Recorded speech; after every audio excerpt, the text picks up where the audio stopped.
See, now we have to see how to download Spring 5 jar files. Spring 5 jar files. Here the Google simply say Spring 5 jar files. Download.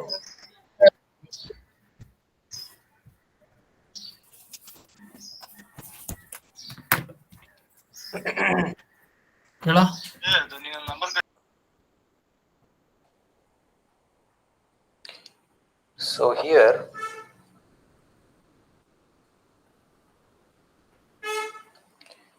just click on this first link, we'll check. First link.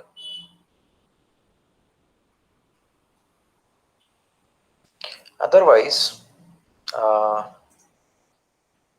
have this straight away I can able to go to that link. I'll show you.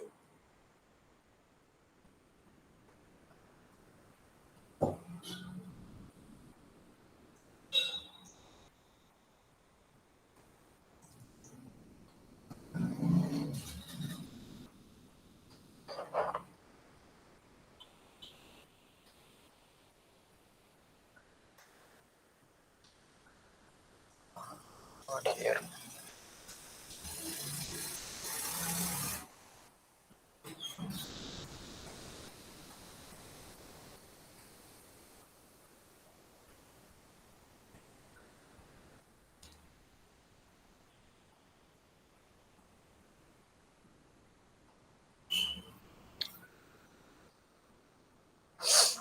Um,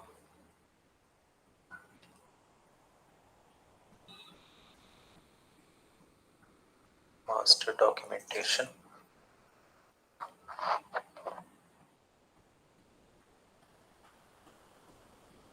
Spring and Hibernate.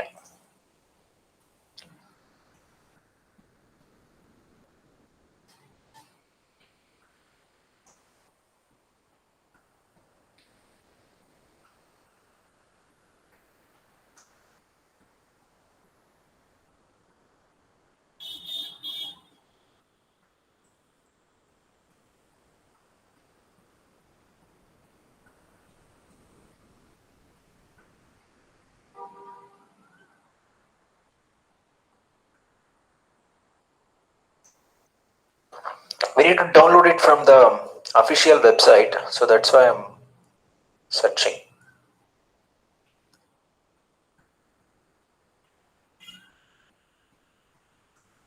Download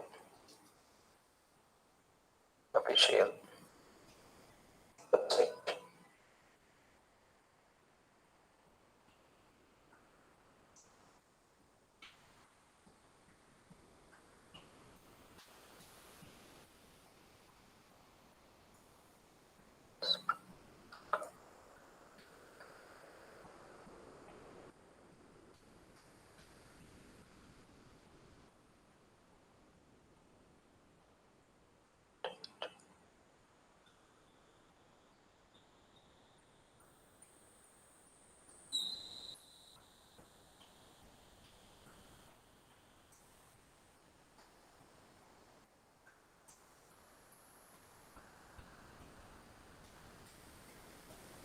See, whatever the process we are going through, it is without using Maven. Okay, if you are using Maven, that is very easy.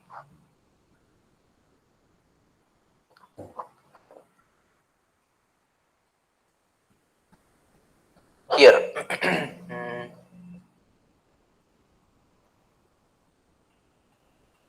correct.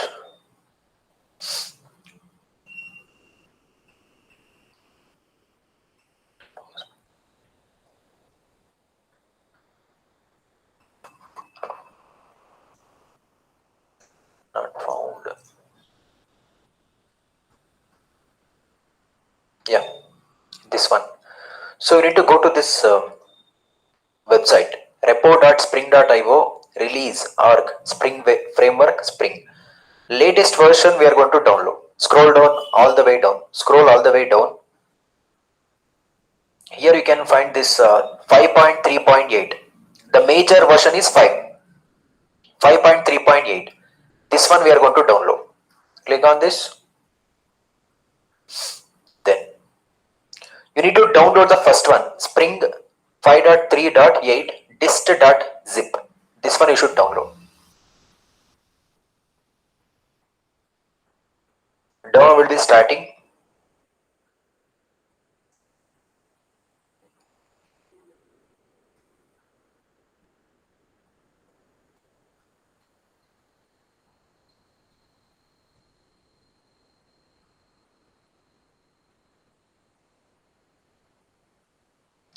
Try to download this Spring Framework tool, this files from the official website only, that is repo.spring.io. So many websites will be offering, but go for the official website. We don't want to take any chances in the project. You might find bugs if you are downloading from other website.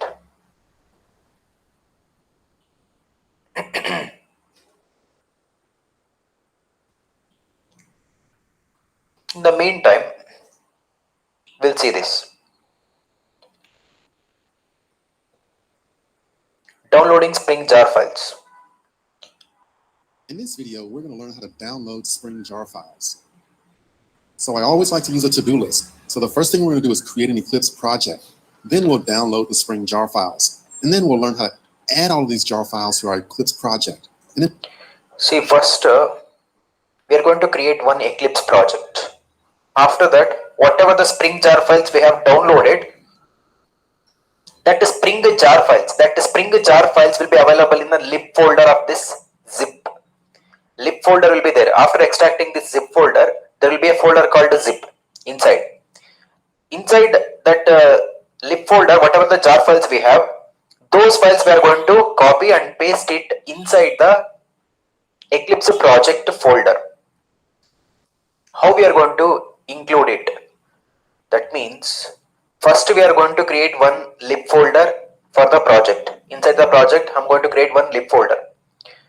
In the build path, I'm going to add the external jars. Simply, I'm going to click on the add jars. There I'll try to add all the jar files that we have included in the project. We'll see that. in particular, I'll show you how to set up your build path in Eclipse with all of these jar files. And we'll cover everything step by step. Now, you may be wondering, what about Maven? So instead of manually downloading, we could make use of a tool like Maven. So I'll say, if you're a Maven expert, go ahead and get started using Maven. However,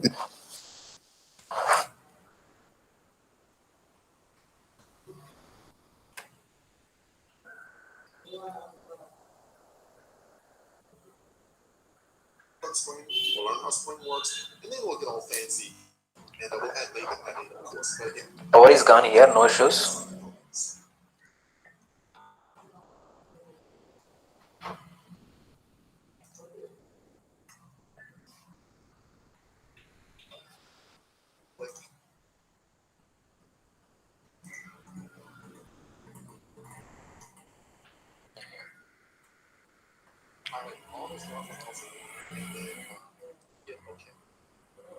So now let me add these jar files to our class. So the first thing I want to do is change over my perspective. Right now, we're talking about Java perspective, and we want to change. So Sir, volume raise ಮಾಡಿ sir. Yes. Volume raise ಮಾಡಿ sir. Not audible. It's low, right? Slow ಇದೆ. It's very slow. Low ಇದೆ. Yeah. I'll check it.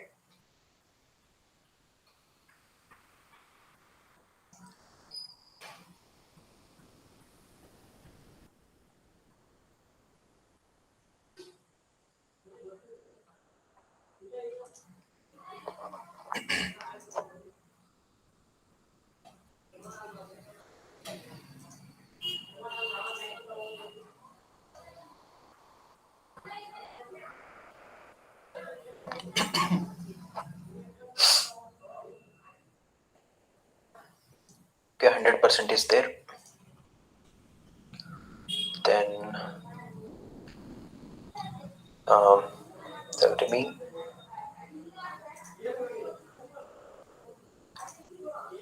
And I'll say perspective, and here I'll say open perspective, and I'll just choose Java. Just the Still voice is low, right? Yes, sir. Yes, sir. Yes, sir. Yeah. Too low.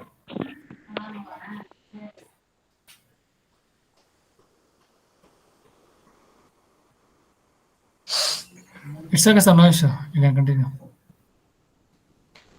No issues. Yeah, we can manage, sir. We can manage. Yeah. Because your power is gone. I don't know what happened here. Yeah, okay, sir. It's okay. No issue. first project does. So I get a file new, and I'll say Java project. See, we know how to create the project. Simply we go to File, New, Java project. See, initially what it does, it is not going to show the Java project. Instead, it is going to show just a project.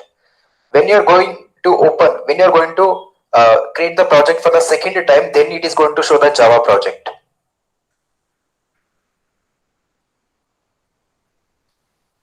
Now, the name I'll give for this project, I'll call it Spring Demo 1. You can give any name. Let's just give this name.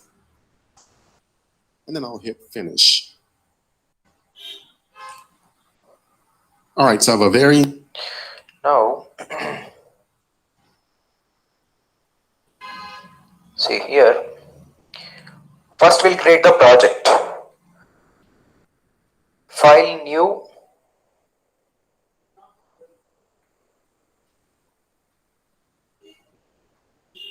already server got configured. This server is common for all the projects that we are going to create in this workspace. Click on File, highlight New, select Project. As of now, project. It is not going to show Java project. From the next project, it is going to show Java project. I have selected the project. Now in the next window, you should select Java project. Click on Next. Click on Next. Then here project name Spring Demo 1. Okay, the same project name I'm going to give. Spring Demo 1. We don't want to change anything here. Let it be Java SE Standard Edition 15 only. In future, if I want to change it, I can able to rebuild this project by using Java 1.8. It doesn't matter. Okay. Then click on Finish. That's it. Project will be created. See, excuse me. Here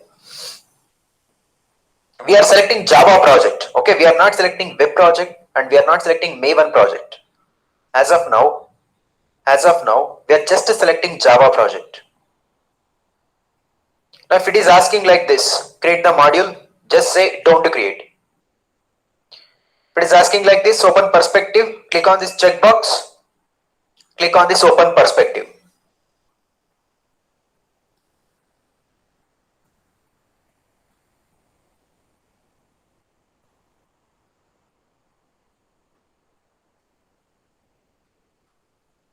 It is going to take some time.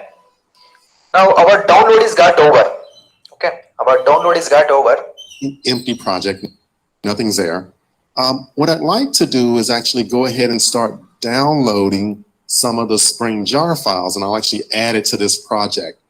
So let me swing over to my web browser, and I want to download the Spring jar files. So you can go to lovetocode.com/download Spring. This will basically just redirect you to the real Spring website of where you can download files. And you'll see something very similar to what we have here, the index of, and then give you a list of all these little subdirectories.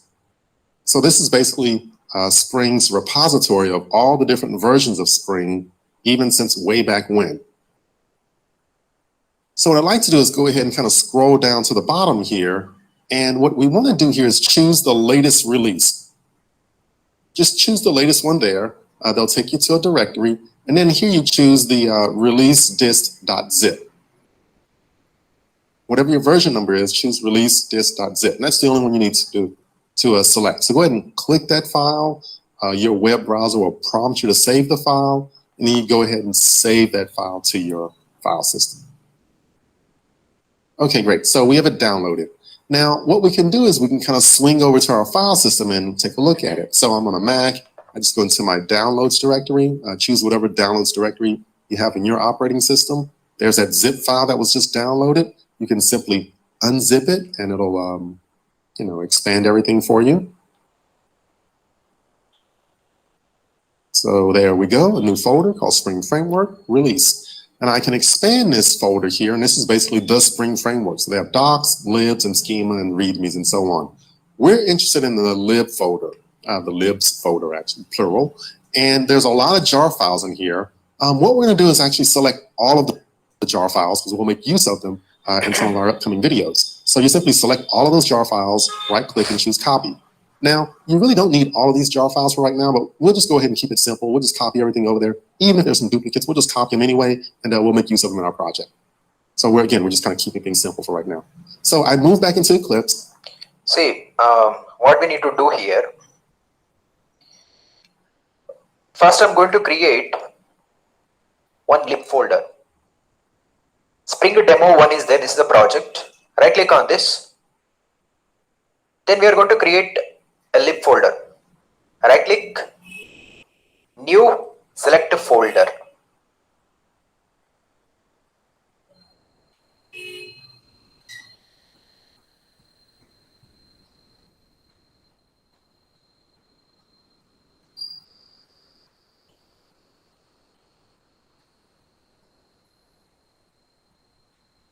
Right click, new, select a folder. Rename this folder as lib. Okay, lib or library or anything. Click on finish. Now come to the downloads. Here in the downloads,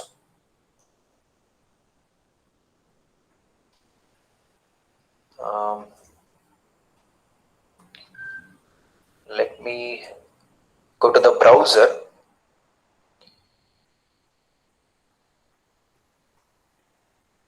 Downloads.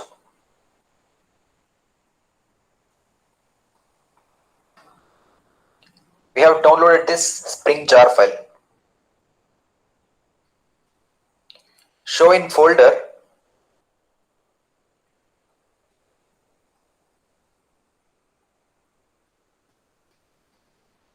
We need to extract this zip file.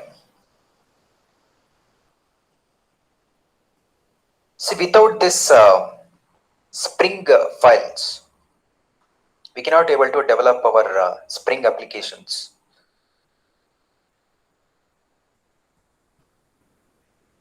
All the configuration files will be available in this Spring, jar files, whatever we are downloading now. Those jar files are very important for developing our Spring application. Now I'm extracting this by using any of the zip software.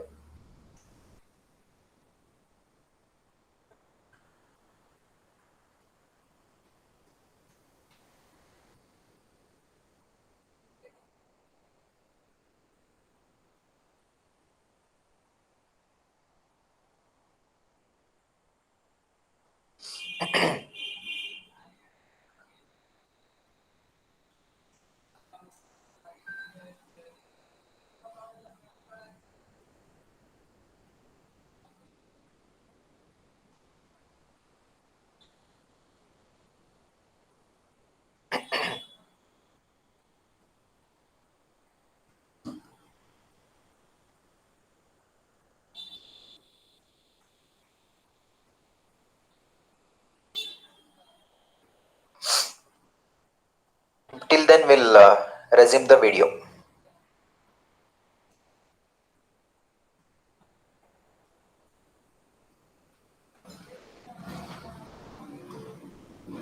I move back to that project that we just created, Spring Demo 1, and I want to create a new folder. So I do a right click and I choose folder. And for the name of the folder, I call it lib, L-I-B. Real simple. And then we hit the finish button. So great. So Eclipse creates a new folder here for us called lib. What I want to do is simply paste those jar files that I just copied, all those Spring jar files. I simply want to paste them here in this folder. So I do a right click and choose paste, and then we see the output. So we have all these jar files. So this is really cool. We have those jars copied over. So this is cool. But now there's one other thing we have to do. We actually need to add this to the class path of our Eclipse project. So in our Eclipse project, at the root of it, right-click on Spring Demo 1 and do a right-click and choose Properties. All right, so this brings up the Properties dialog. There's an option here on the left called Java Build Path. Go ahead and select that. And then there's a little tab here called Libraries. Click on that one. And now we're going to choose Add Jars, because we want to add all those jars that we just added to the project. So we expand our little folder here for Spring Demo 1, go to Lib, and then just scroll all the way down and grab all those Spring jar files. Just do a shift click, highlight all those jar files, and then hit OK. So now it's going to add these jar files to our class path. And go ahead and click the OK button one more time. And then there we go. So now you should see this new item over on the left-hand side called Reference Libraries. So now this is where Eclipse is saying, hey, these are some jar files that I'm going to reference for application runtime and compile. We're in good shape. So if you have this part set up, then you're good to go. So that's really it for downloading the Spring jar files and setting up your project. So what we'll do is we'll actually use this project in some of the following videos to start building some Spring applications. So you're almost there. Yay. Okay. Here, I don't know why it is taking this much of time.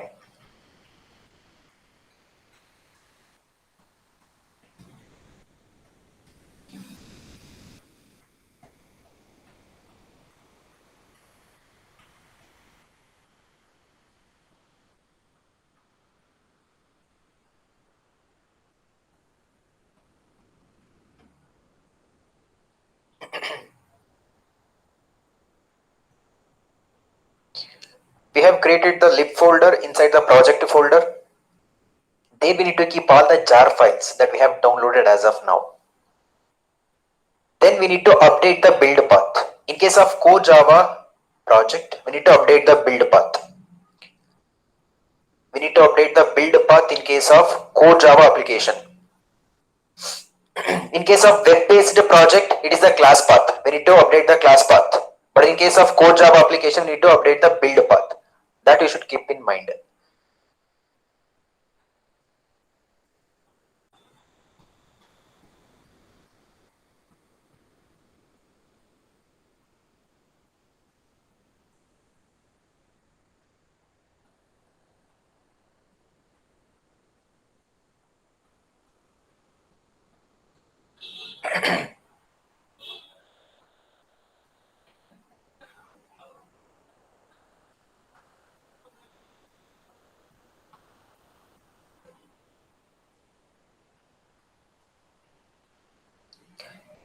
Extraction is got over.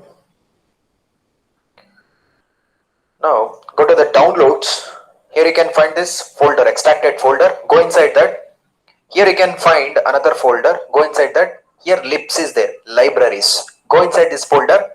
Copy all these jar files. Actually, we don't need all these jar files, but instead of taking any chances, okay, we are going to select all the files. Copy this all the jar files. Go to the Eclipse. Whatever the folder we have created here, lib folder, right click on that, paste, right click and paste.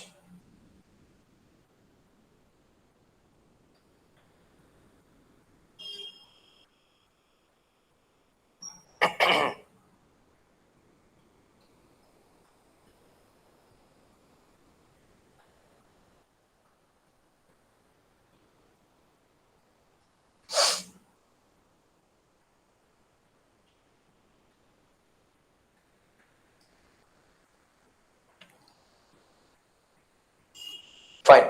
In the library, we have all these jar files. Now we need to update the build path. Select this project, right click, then go for properties. Properties. On the left side, you'll get the build path, Java build path. Select this Java build path. Now here one tab is there, libraries. Click on this tab, libraries. Select the class path. Okay, select the class path. Then click on add jars. Add jars. You can go for this one or this one. It doesn't matter. If you go for this one, what happens? Add external jars. It is going to open the this Windows Explorer. That we don't want. But here, if you say add jars in the project itself, whatever the libraries we have, that will be showing.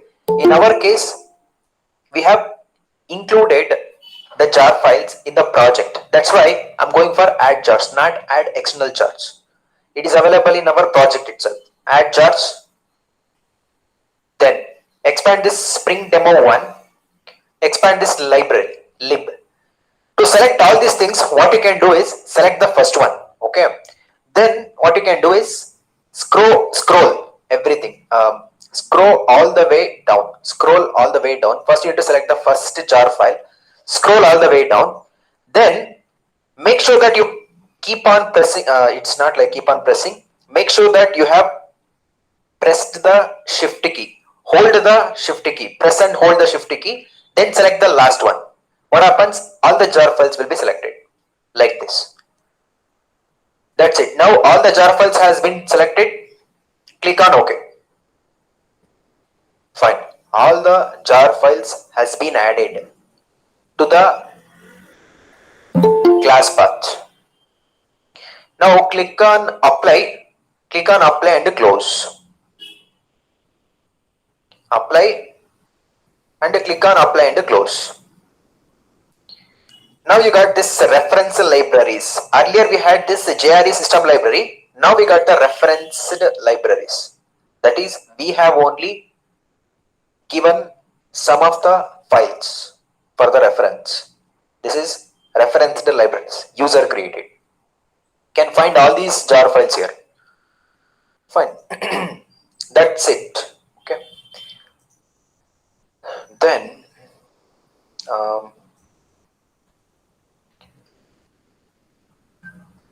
okay, somebody is trying to join.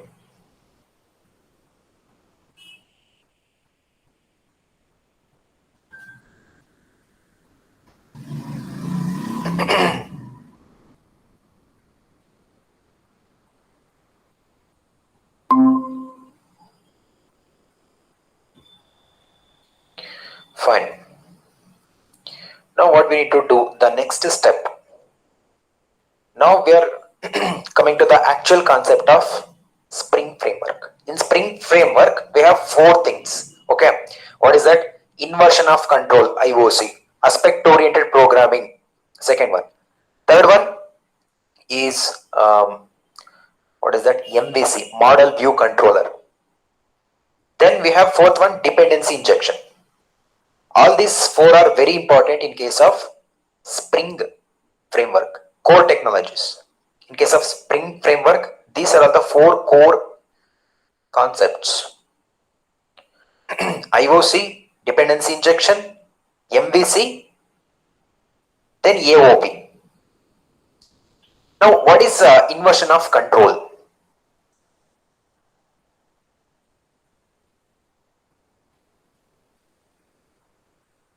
Why do we need this concept? Inversion of control.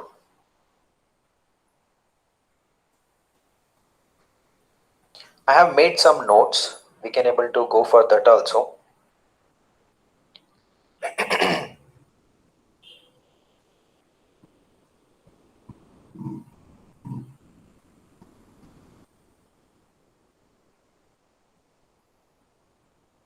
In this video, we're going to cover inversion of control. So inversion of control is the buzzword that you always hear when you hear the Spring Framework. So what exactly is inversion of control?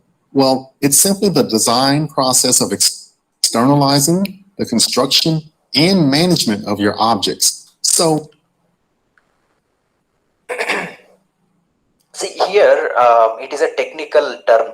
It is a technical sentence that what is trying to explain the approach of outsourcing the construction and management of objects. It's like externalizing the construction and management of objects. How is that? We'll see that in coding. in a nutshell, it basically says that your application is going to outsource the creation and management of the objects. And that outsourcing will be handled by a object factory. And that's the big idea of inversion of control. Now, see, there is a concept of this bean factory. You'll come to know. Bean in the sense simply an object. Okay, can able to say that bean factory or object factory? Now, to kind of help you out with getting an idea of inversion of control, I'll actually walk through some coding examples, and we'll kind of start from scratch with a very rough prototype, and we'll try and refine it and refactor it over time, just so you can kind of see the real motivation for inversion of control and why we need the Spring framework. All right, so let's go ahead and start with this little coding scenario. So real simple example, we're going to have our app that will make use of a coach, like a baseball coach. And so our app will say, hey, baseball coach, give me a daily workout, just so you can find out what type of workout you need to perform at practice. So that's the big idea of this application. Now, one thing though is that the management team says, oh yeah, by the way, the app should be configurable. So this app should easily work for a coach in another sport. So you should easily be able to plug in a hockey coach, cricket coach, tennis, gymnastics, so on.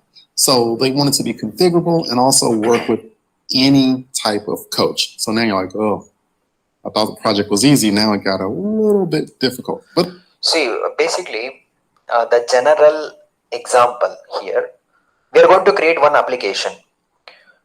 Now, what happens here? This app must be configurable. That means if I'm expecting some daily workout, here get a daily workout is a method. Okay. For example, here we are only having baseball coach. Okay. But what about cricket? What about volleyball? What about tennis, gymnastics, hockey, all these things? So we should be able to easily change the coach for another sport.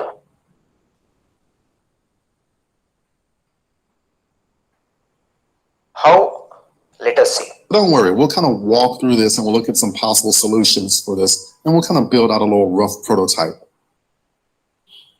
So this rough prototype, well, I'll have 4 key players. I'll first start off with myapp.java. It's simply the main program that has a main method. We'll use baseballcoach.java, will be a simple implementation. Then kind of in the version 2, once we kind of refactor it, we'll introduce an interface called coach.java. And then we'll also show another implementation called trackcoach.java. Just the whole idea of switching in a different coach and seeing if our application continues to work. So those are the main players. That's the big idea. Let's go ahead and move into the next video and let's get our hands dirty and let's start. So we'll get into coding. All right, let's dive into Eclipse and let's write some code. So what I want to do is continue to use that existing project that we created in some of the previous videos. And I'll start off by first creating a package. So I'll just right click on the source directory. I'll say new package. And the name I'll give for the package here, I'll call it com.lovetocode.springdemo because we love to code. And once you're happy with that, we'll go ahead and hit the finish button. All right, so we have this basic package. Now, the first thing I want to do is create the baseball coach. So it's a simple Pojo or plain old Java object. So I'll do a right click, I'll say new class. For the name, I'll call it baseball coach. And I'll keep all the other defaults here and I'll hit the finish button.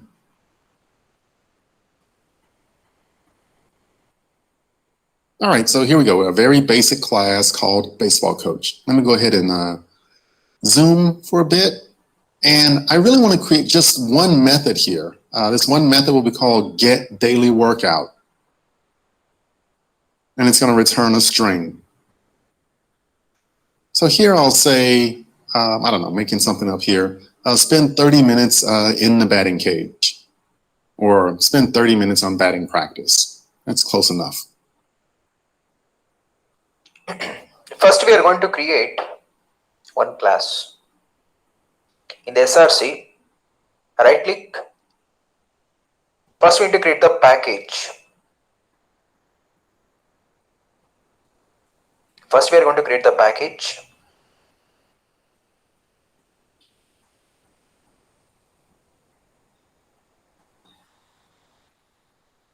new package. The package name is com.vijay.springdemo. Like that I'm going to give package name.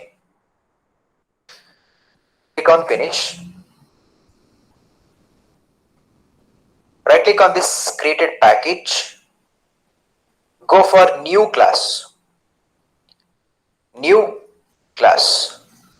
Here the name of the class is baseball coach. Baseball coach.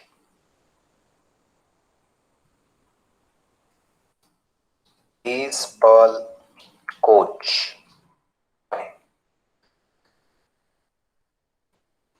As of now, I don't want the main method. Just click the finish. Baseball coach is the Java class. Inside this class, I'm going to create one non-static method called getDailyWorkouts.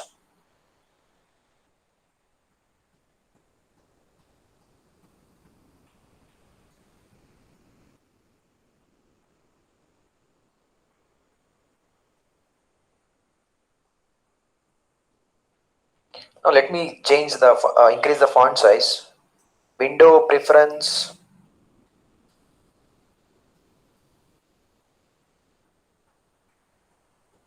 General appearance, colors and fonts. Scroll down here. You need to select basic. Expand the basic. Text font. Edit.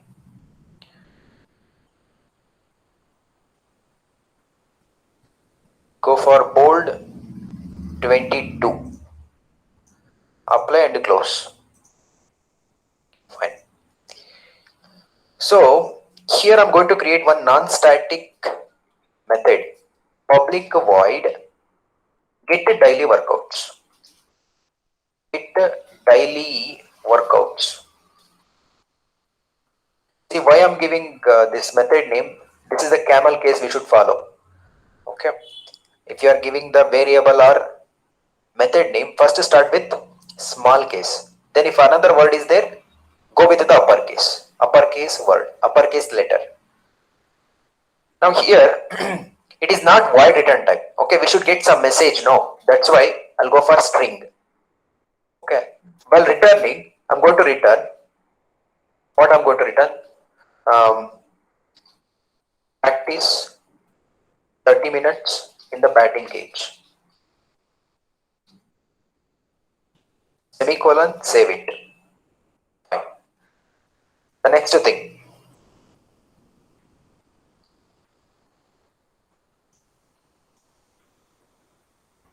So again, just a very simple implementation here of this baseball coach for that method, get daily workout. And then kind of just stepping back, remember we're building this little app that's going to talk to the baseball coach and get daily workout. So we can kind of see here, baseball coach class is going to interact with the my application. Now, this is the method we are having inside the baseball coach, get a daily workout. My application, from the my application, I'm going to get the workouts. That means I'm going to interact with the baseball coach. So this is the only class we have as of now. Okay, then baseball coach is going to return back some message. Spend 30 minutes on batting practice.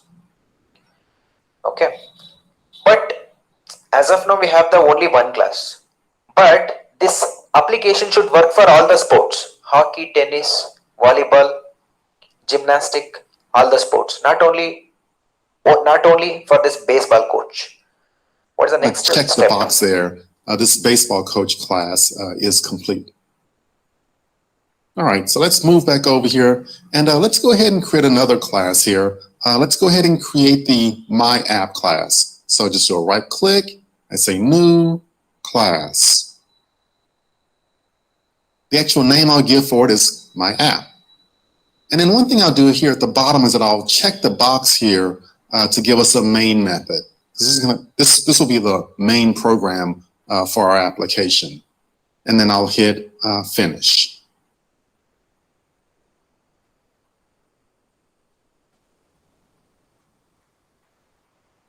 All right, so here's our MyApp class, has a main method. Now I'll just go ahead and write some comments as far as the type of work I want to do. So I say create the object and then use the object. Very simple, nothing fancy here. So again, just putting in the little diagram. So our app's going to talk to the baseball coach. So that means I need to create the coach object. So I need to say the coach equals new baseball coach. So at this point, I have the object created, and that's the coach that we created in the previous file. Now I'll actually use it, and I'll just do a print line here. I'll make use of one of my sysout tricks. I'll say sysout control space, and that'll actually give me this system out print line. Just a little Eclipse trick for you there. And I'll say system out print line the coach dot get daily workout, because I want to get the actual daily workout that I need for practice. And this kind of maps up with what we have here with that little diagram. So this looks good. So we have the baseball coach taken care of, and then we also have my app taken care of. So let's go ahead and run this application.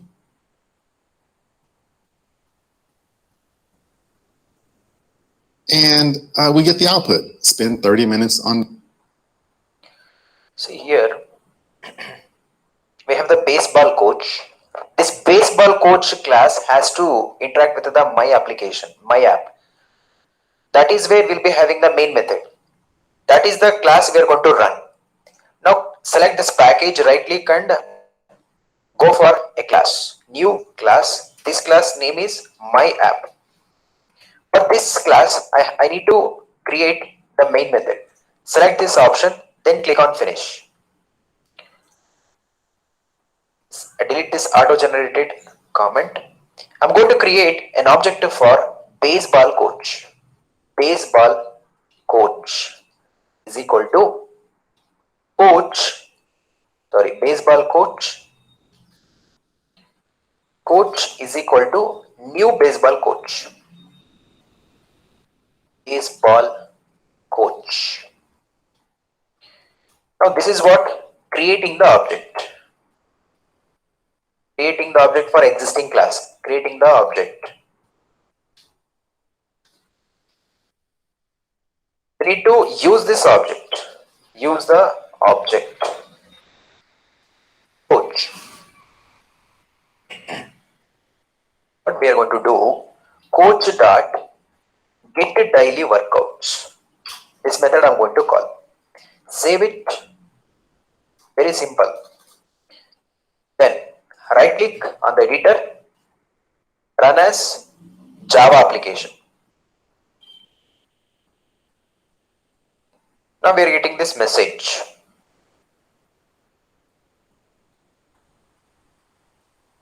Spend 30 minutes on the batting cage or on the batting practice, something like that.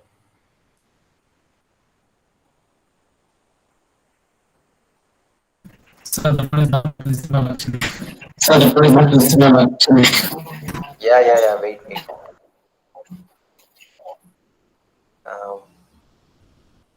Sorry. Where is the console window? Show view console.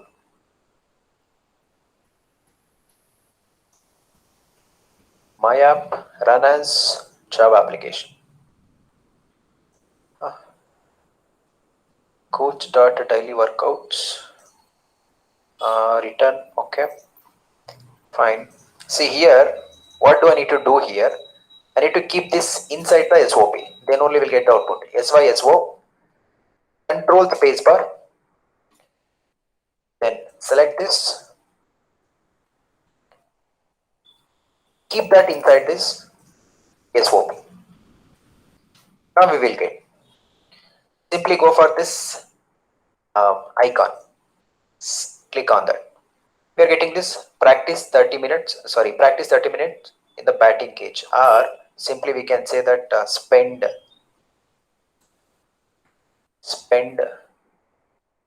30 minutes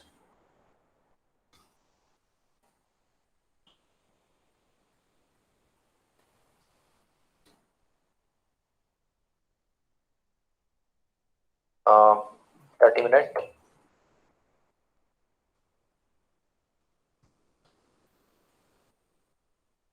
for batting practice.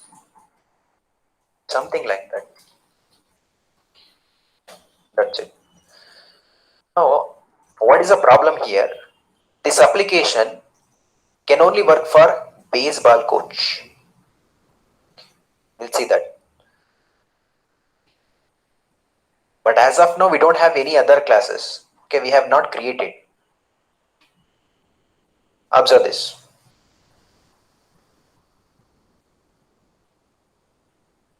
Batting practice. And again, there's no rocket science here. This is kind of Java 101. We're creating objects and we're simply calling methods on it. So hopefully you are okay with it so far.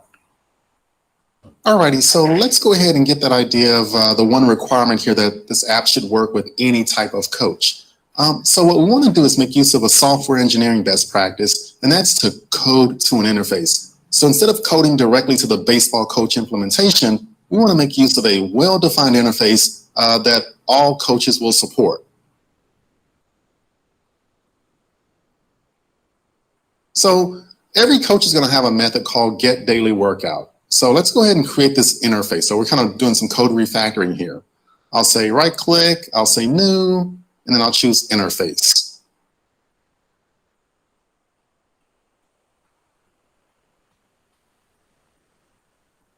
And the actual name of the interface that I'll create, I'll call it coach. And just a very simple interface, and I'll keep all the other defaults here, and I'll hit finish. All right, so now we have this interface. Let's go ahead and add this one method, getDailyWorkout, and just a semicolon. Now note here, or recall, an interface doesn't have any implementation code. It's only a specification. So they simply say what is available, but not how it's implemented. So the what portion of it is a method called getDailyWorkout. And then you'll have different coaches that'll implement this method depending on the type of coach that they are.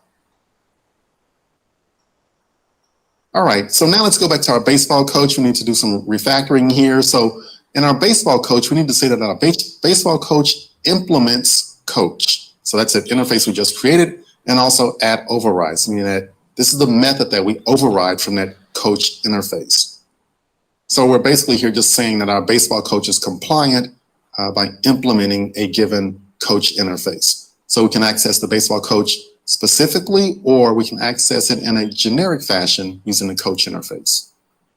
All right, so let's make this small modification here to my app. So I'm going to change the variable on the left-hand side. So instead of baseball coach, the implementation, I'm going to say coach, which is the interface. All right, so at this point, we have the coach, which is just a generic interface that has a method called getDailyWorkout. So at this point, line 11 can work with any coach implementation that has the getDailyWorkout method. All right, so let's go ahead and run this application. And wow, nothing really different here, right? This is the same thing we saw before. But again, the code's going to run exactly the same. However, we've refactored the code and we've refined it to make it a little bit better to follow good software engineering practices. And what we're going to do in the next video is we're actually going to add some more implementations to follow that one requirement that we had to make our app handle different types of coaches or different type of coach implementations. And we'll cover that in the next video. So here, what we need to do,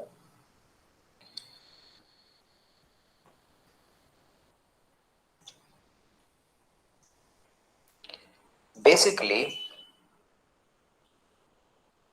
this my application would only work for baseball coach. But this my application should support for all the applications, should support for all the sport. As of now, it is only supporting baseball coach. So software engineering best practice, that is coding to the interface, coding to an interface. How we are going to achieve that here? Select this package, right click, new, select interface. Go for name as coach. Then click on finish.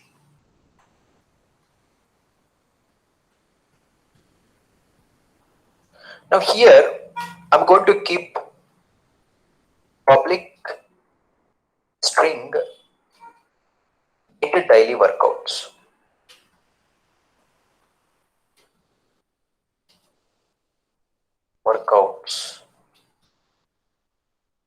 I don't know what is workouts or workout. It doesn't matter. Then here while returning, simply I'll say the same thing. Spend 30 minutes on batting practice. Okay, fine. Sir, I had out. Yeah, For the return, it is possible to implement in the interface. We can use the return,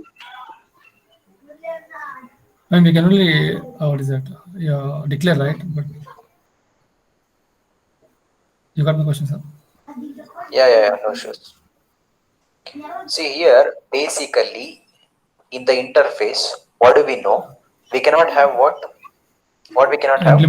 Implementation part we Yeah. cannot have. Basically interface is this to achieve 100% abstractness, right? Yes, sir. So we cannot have what? Method body. Yeah. We cannot have method body. So for that, what we should do here? Solution. We should take out this body. We don't want this body. Now I'm ending with semicolon here. Okay. Okay, sir. Now Yeah. what I'll do? Now what I'll do? This coach will be implemented by baseball coach. Class baseball coach implements coach interface. Okay. Now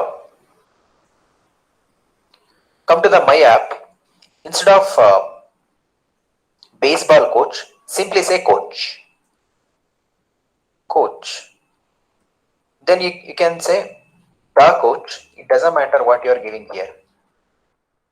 Okay, the coach. Then I'm creating baseball coach, an object for baseball coach. Now this is the interface. Coach is the interface. For this interface is holding this object.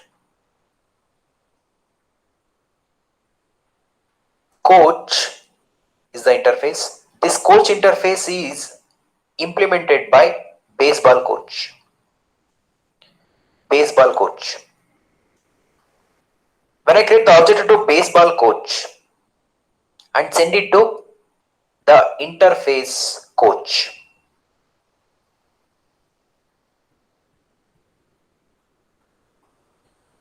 why I got like this?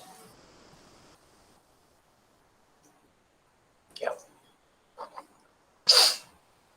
Now, as of now, the coach is having baseball coach.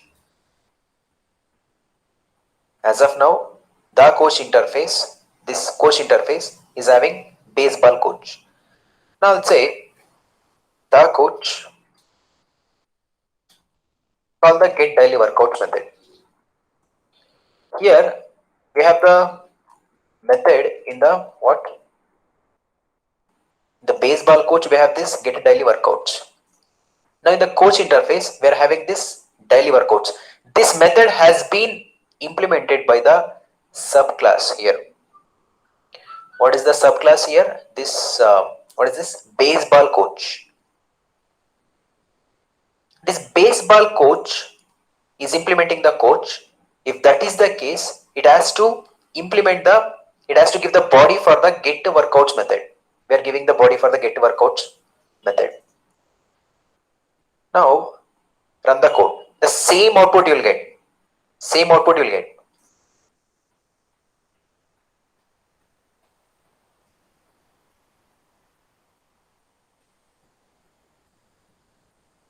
Same output we will get. But what is the advantage here we are getting? It is not hard coded for only one baseball coach, for only one sport. Now I can able to create another classes for cricket, hockey or anything like that. Simply we can able to pass that object to the coach interface. What you understood from this? At least this is the very basic. Okay, so the usage of this interface. Now carefully observe. we can able to also use the annotation here. In the baseball coach, for our information and compiler information also, I'll keep annotation like this, @override. @override. We are going to override the method of coach interface. In the coach interface, we have one abstract method. That interface method we are going to implement. That's what we are calling override. Implementing in the subclass. Whatever the class that implements the coach interface, that class must be giving the implementation for get a daily workouts. Understood what is the flow? Yes, sir. Yes, sir. I got it.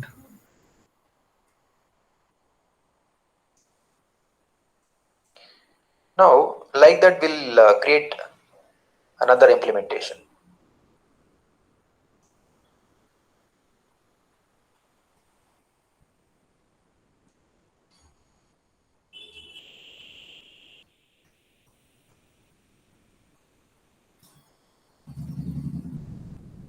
Video. So hang tight, and I'll see you in the next video.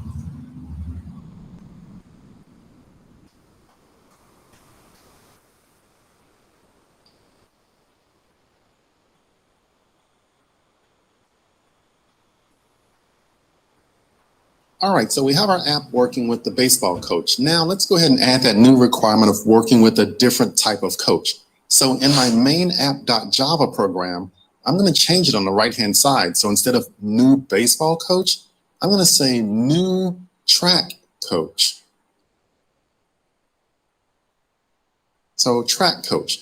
But now we don't have a track coach class yet. That's why we have the little red squiggly underneath that. And also, if we move over to the left-hand side and we click on this little red X, then Eclipse will give us some suggestions. And interesting.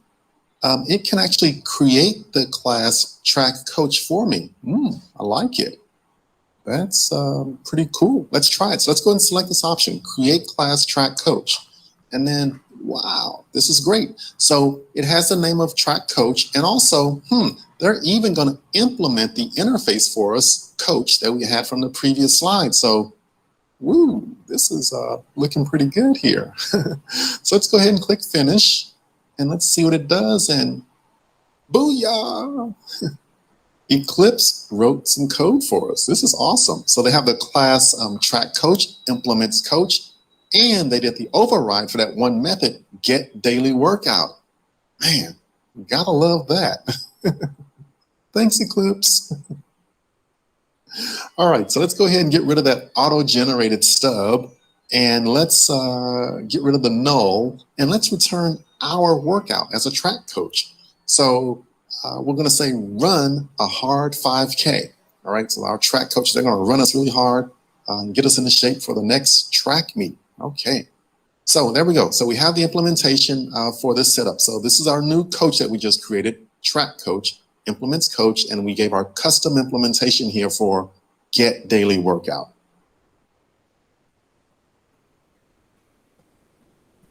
So now let me move back over to myapp.java, and now this works out just fine. We're in good shape. So we have a new track coach. That class has been created. On the left-hand side, they assign it to the coach interface because that track coach implements the coach interface, and we'll print it out. So let's go ahead and run it. So just do a right-click, run as, Java application, and then woohoo, run a hard 5K. So that's our track coach giving us our daily workout. This is pretty cool. I like it. And then the nice thing about it is that on line 11, we can handle any type of coach, you know, because we, again, we're coding to the interface, not the implementation.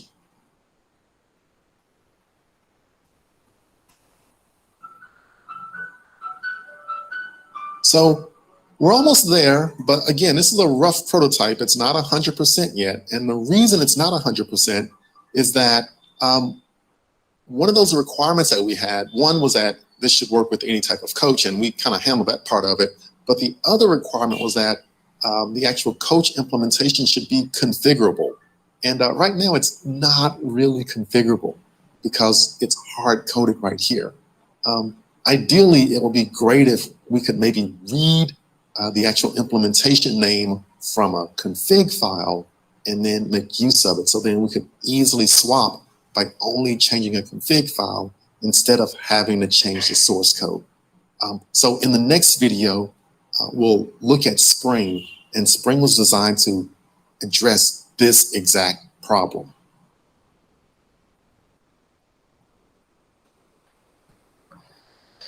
See here, we are going to create another class, track coach. Right click, new class, track coach. Track coach. Hit the finish. Now this track coach also implements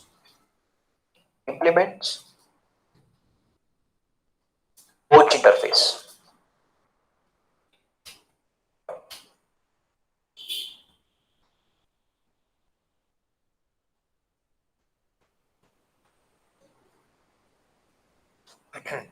Now what we need to do here, control space, just to say control space, get a daily workouts. This is a method we are overriding in the coach interface. In the coach interface we have this get a daily workouts method. That method we are going to give the body inside the track coach. Control space, you'll get that method. Just press enter. Okay. Now delete this auto generated comment. While returning now, should return the string. Run a hard 5k. Save it. Now come to this my app. Instead of new baseball coach, let us go for track coach. I'm commenting this. Okay. Now copy this and paste it here. Go for track coach. Track coach.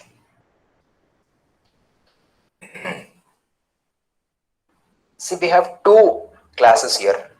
Baseball coach, track coach. Earlier we had created the object for baseball coach and sent it to the coach interface. Then we are creating another object called track coach. Now I have commented this baseball coach. Now I'm creating the object for track coach. That object I'm sending to the coach, this coach interface. See here, we are hard coding actually. Hard coding. It is not configurable. Okay, it is not configurable. We can only send only one coach object. Either it can be track coach or baseball coach. It is not configurable.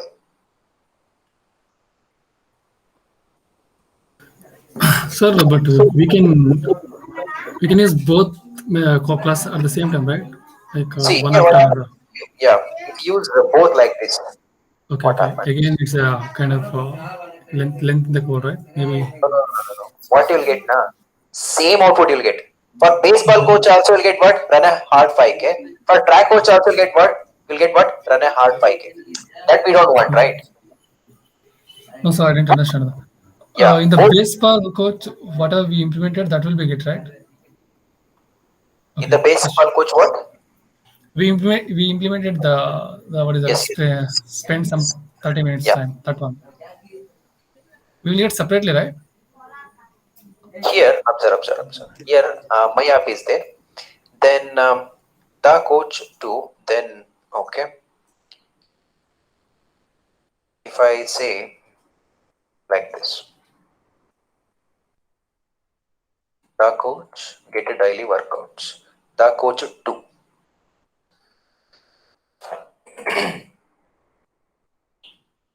First you are sending what? Baseball coach. Second you are sending what? Track coach. Yes, sir. So in this case, so what you will get now? First you will get what? Spend 30 minutes in the batting practice, Yeah. and then you will get run a hard 5k. But still it is hard coded. Okay, but still Okay. it is hard coded. Why is that? We'll discuss that. Why is that? We'll discuss that. But here, for the first object creation, you'll get the baseball coach method. For the second object create, you'll get the track coach method. Sir, one more thing. Can we use the Yeah. same object with two different classes? Like first one we have the coach, right? For the interface. We can call by using the coach only. Yeah. We can use track coach also. Is it possible? Like in the classes, we'll call the objects, right? With the same object. And methods will call in the same object. Right? That's why. That what you're telling that by using this only we can Yeah. can be able to call this can able For the to two call the different classes. Yeah. from two different classes. Yeah, that's what we are going to achieve. But here, this is what I'm saying here. As of now, it is hard coded. Still, we are hard coding. That means I'm going to tell that this one is going to take baseball coach and this one is going to take now track coach. But there is a different approach. Okay. Now consider this one as hard coding. We are hard coding. Okay, sir.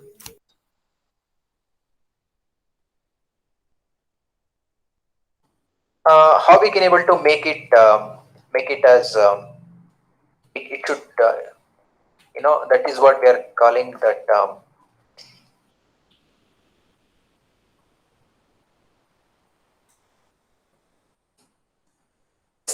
this code should be working for all the sports that we are going to do in the configuration file.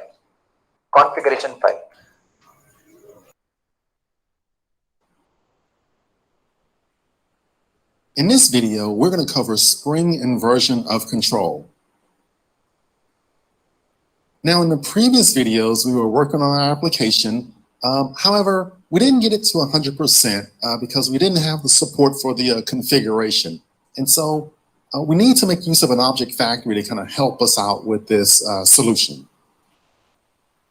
And as I mentioned earlier, this is exactly what Spring comes into play. So Spring provides an object factory so we can have our application talk to Spring, say, hey, give me an object based on a configuration file or annotation. Spring will give you the appropriate implementation. So then your app is configurable and we'll have full support for that based on our application requirements. So this looks pretty good. All right, so now we're into some real Spring stuff. So the Spring container, the primary functions of the Spring container is 1, create and manage objects. That's your inversion of control. And then 2, inject objects dependencies. And that's what they call dependency injection. Now, we'll actually cover all of this in the course. I'll start off with inversion of control, and then the following videos we'll actually get into dependency injection. There's 3 ways of configuring the Spring container. One is by using an XML configuration file. The other is using Java annotations. And then finally, you can make use of Java source code. And we'll actually cover all of these approaches. See here, how to configure the Spring container. Here we have this Spring container. This is a Spring container. Okay. Let's go for.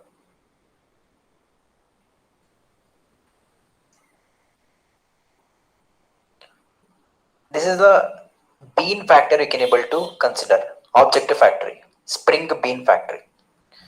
Now, based on the configuration, it is going to give us a result based on the configuration file. My application, from the my application, give me a coach object. Then here, what it does, it's going to look into configuration file. In the configuration file, for which class we have configured, that a class object we are going to get.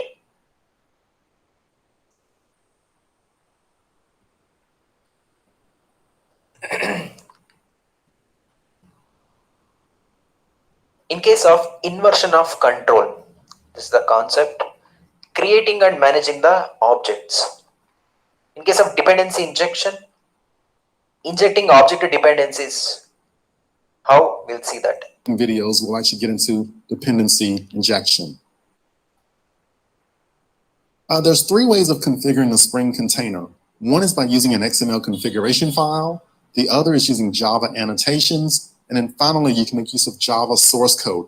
And we'll actually cover all of these approaches or all of these techniques in this course. So how we can able to configure the Spring container? We have three ways. XML configuration, that is the old way. So many people will use that. But Java annotations are the modern way.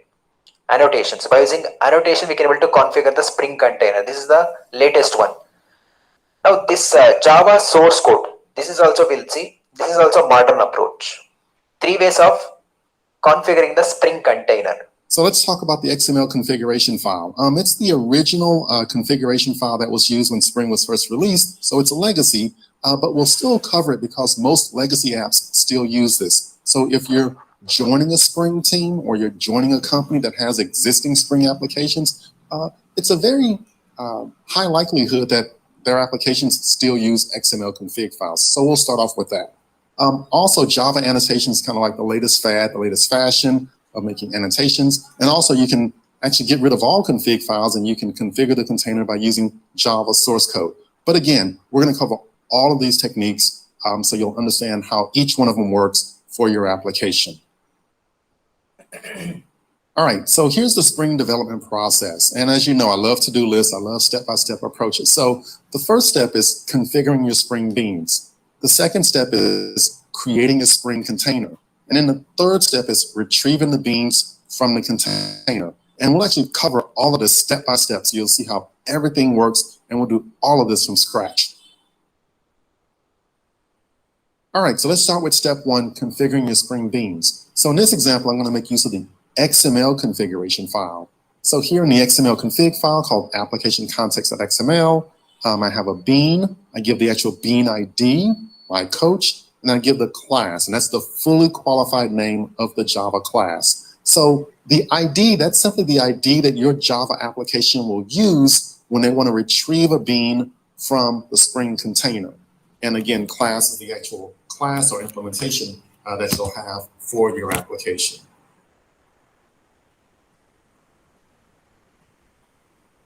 Okay, so let's move to step two. So step two is creating a Spring container.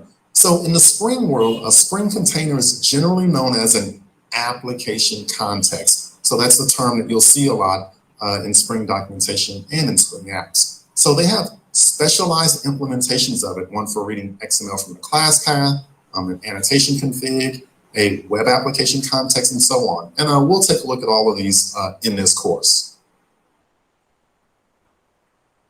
Alrighty, so creating the Spring container. So in this example, I'm going to read an XML file that's on my class path.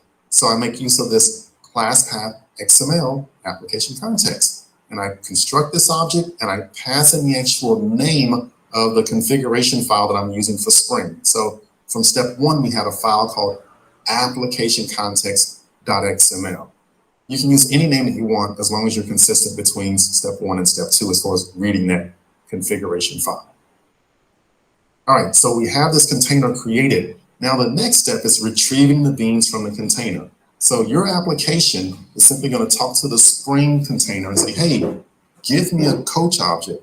And based on information in the configuration file, it'll give you an implementation of that given interface.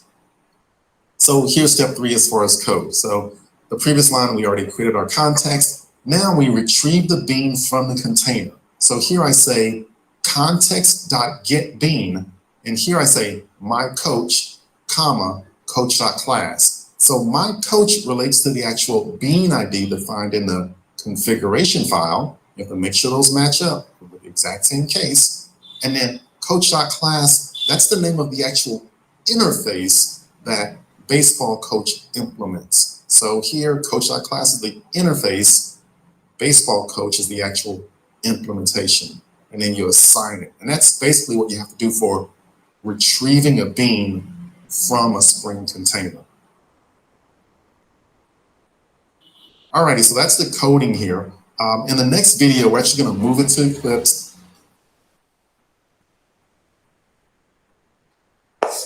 See, in case of Spring Bean, what is a Spring Bean? It is just simply a Java object. When the objects are created by the Spring container, then we are going to referring it as Spring Beans instead of Java objects. Spring beans are created from normal Java classes. Like we have created, how we have created the baseball object, how we have created the track coach object. Now, just like the Java objects, but it is created by the Spring container. But here, here we are going to use the Spring container. So that is why we are naming it as Spring beans instead of Java objects.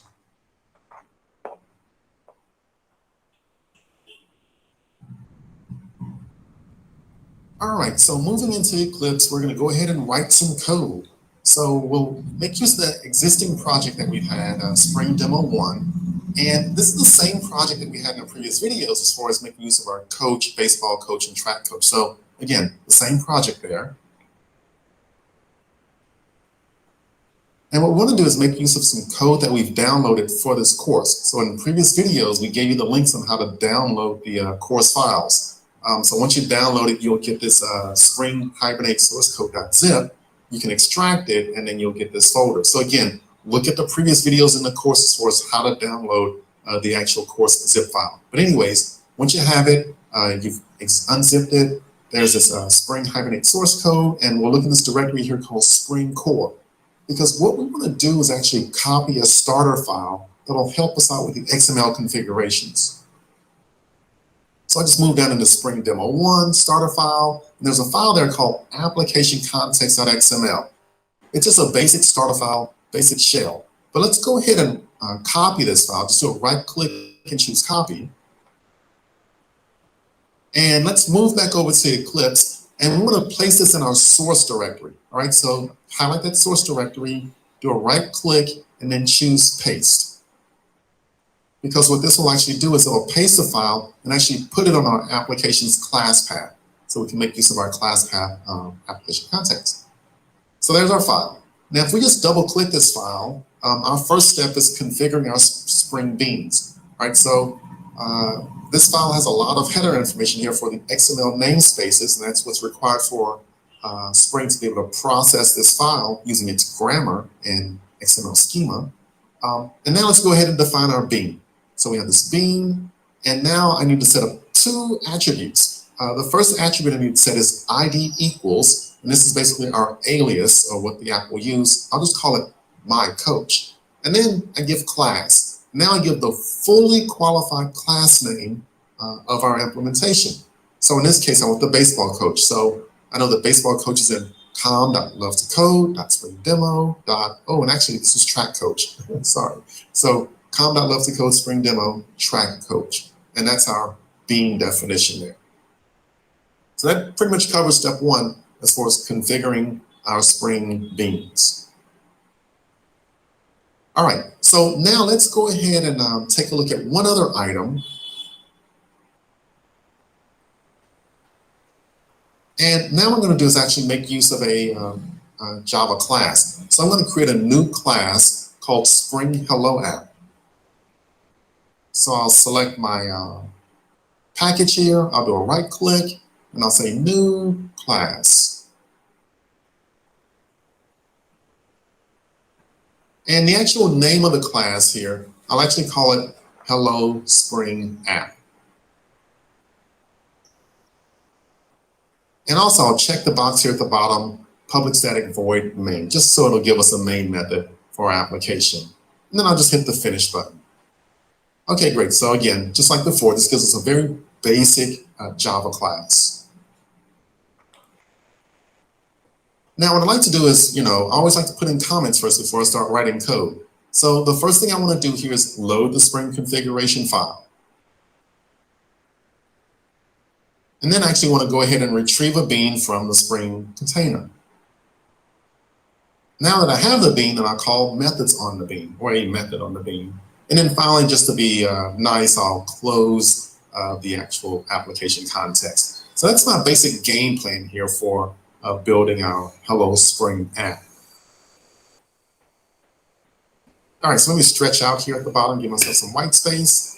And now let's go ahead and cover step 2 of creating a Spring container. So again, here we're going to use this class path XML application context.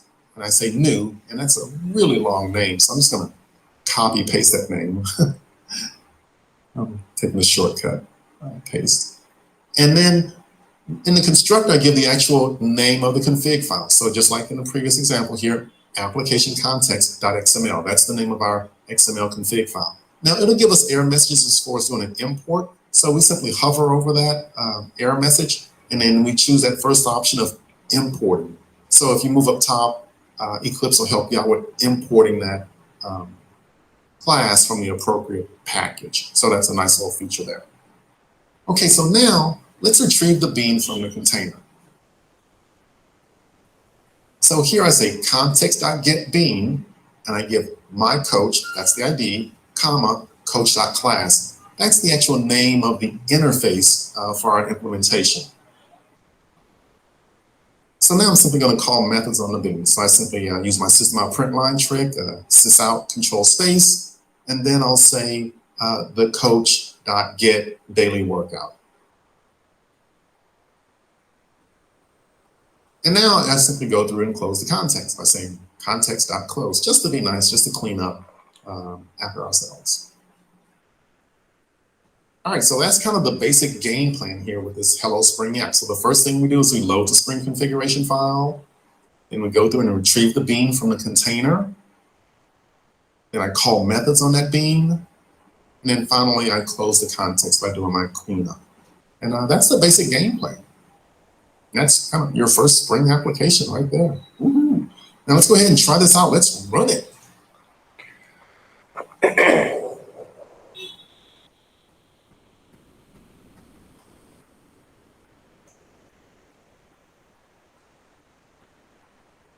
See here, I'm going to download a Spring, starter files. There we'll get a configuration file. Okay, we don't have to explicitly type all those things.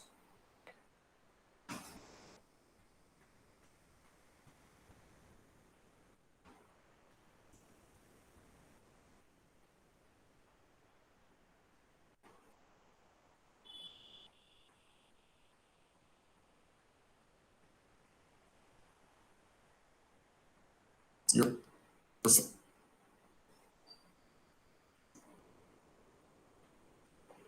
So here I have the resources.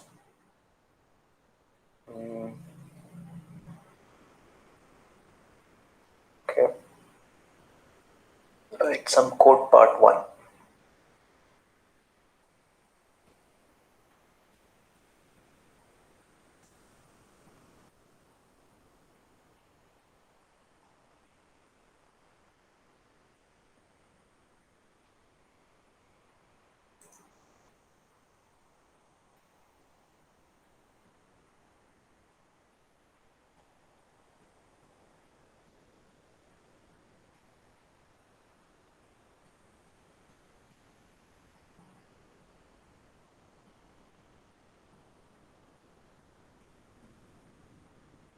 Extract this.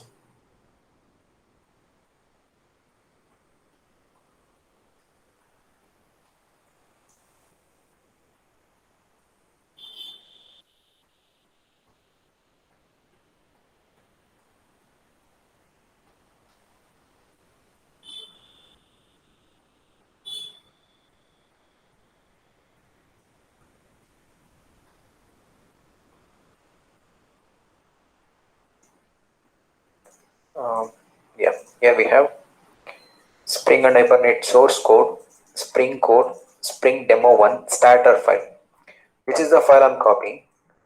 Now go to the Eclipse, right click on SRC, right click on SRC, new file. Okay, new file.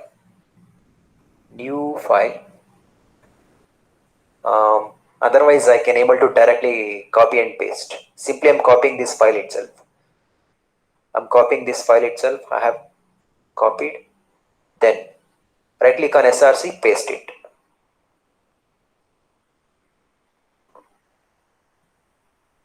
Application context.xml we have.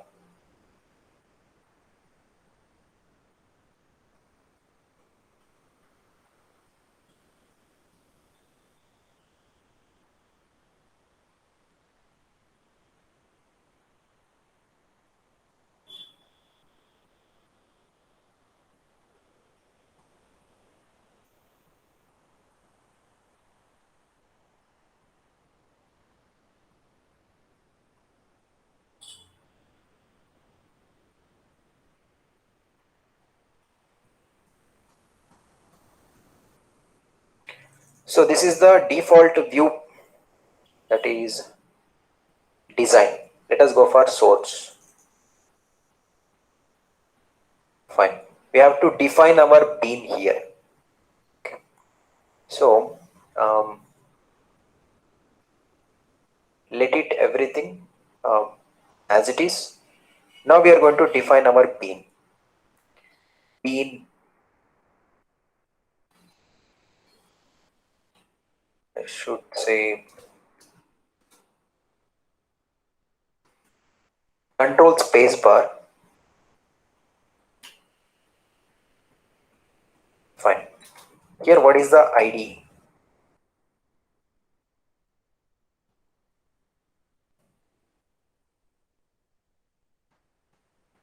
Then we are going to give the class, fully qualified class.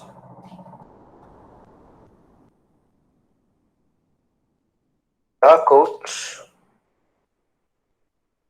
class name. Here, as of now, let us select one class name. Either it can be baseball or track coach. It doesn't matter.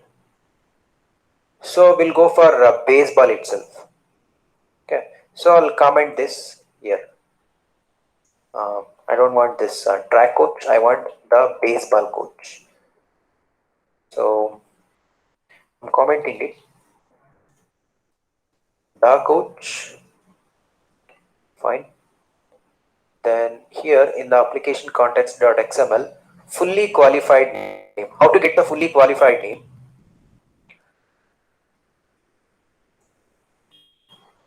Right click on this baseball coach.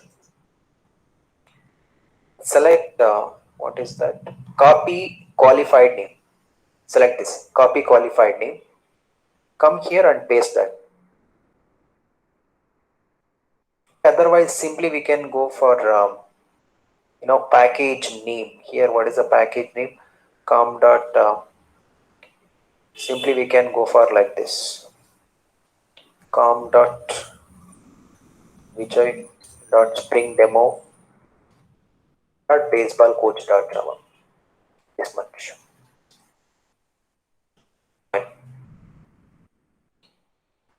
So then we are going to create one class called my spring application, something like that.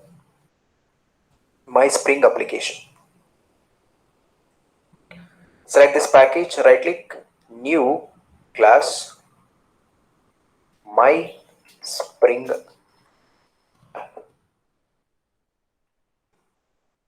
including main method here. Hit the finish.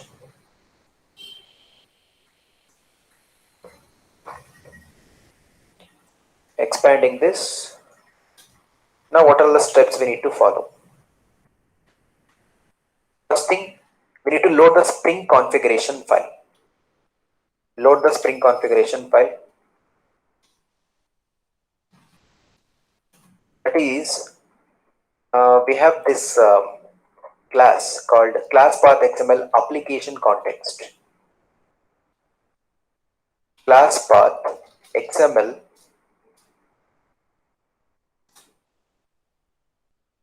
class path XML application context is equal to context. Sorry, not is equal to. Here I'll say this is the reference variable. Context is equal to new. Just go for class path XML control spacebar. Then load the spring configuration file. Where is the spring configuration file? Here. What is that? The current folder, we have this application context.xml. Application context.xml. First step is over. Loading the spring configuration file. Second one, retrieve the bean from the spring container.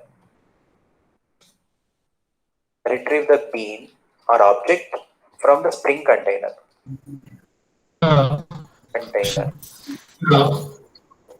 Yeah.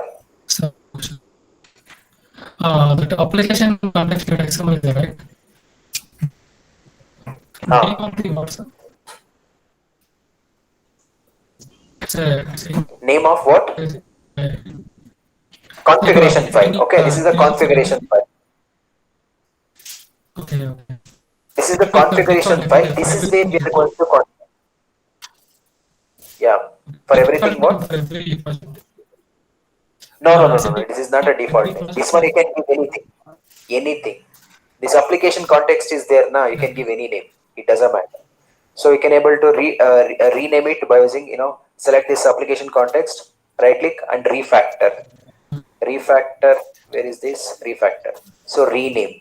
I'll going to say it as configuration file. Configuration.xml. Okay. Configuration.xml. okay.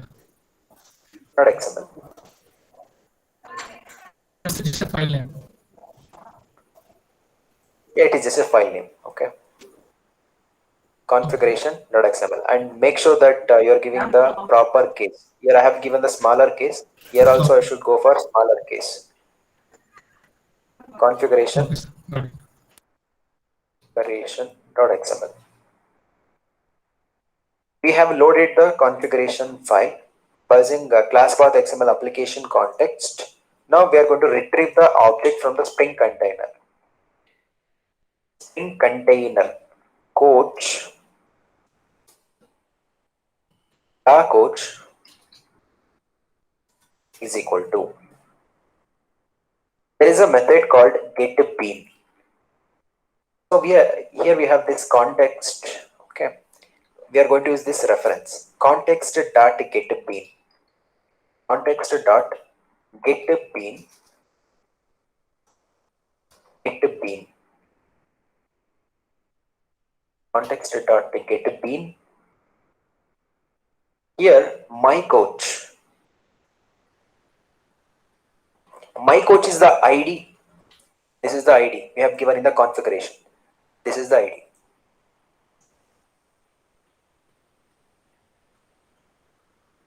So simply I'll give the coach. That is the ID.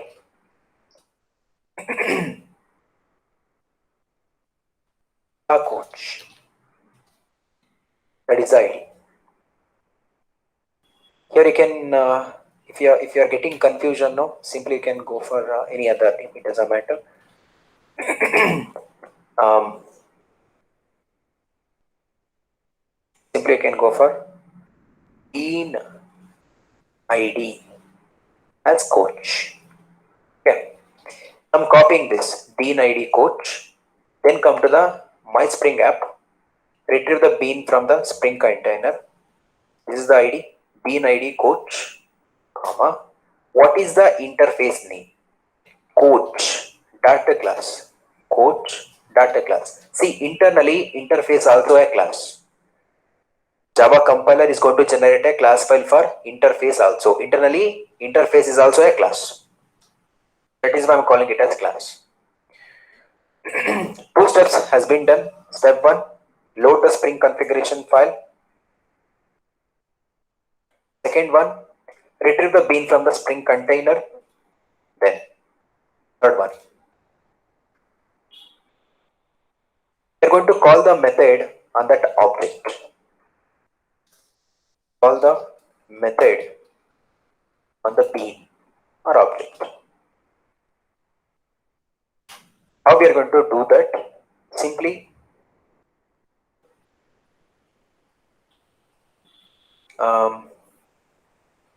let's go for SOP, S by SO, control space. Now the coach dot get it daily workouts.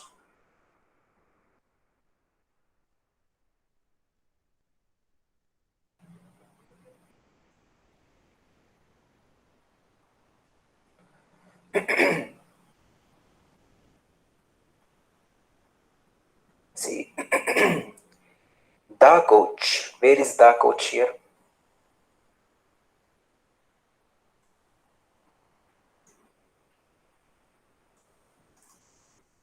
My app.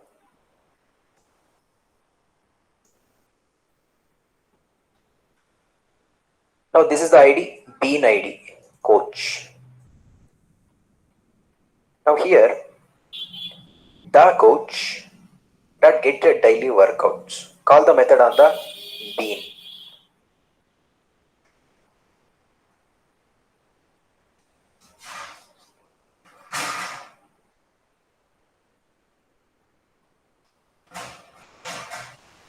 Here, the coach is mapping to this bean ID coach.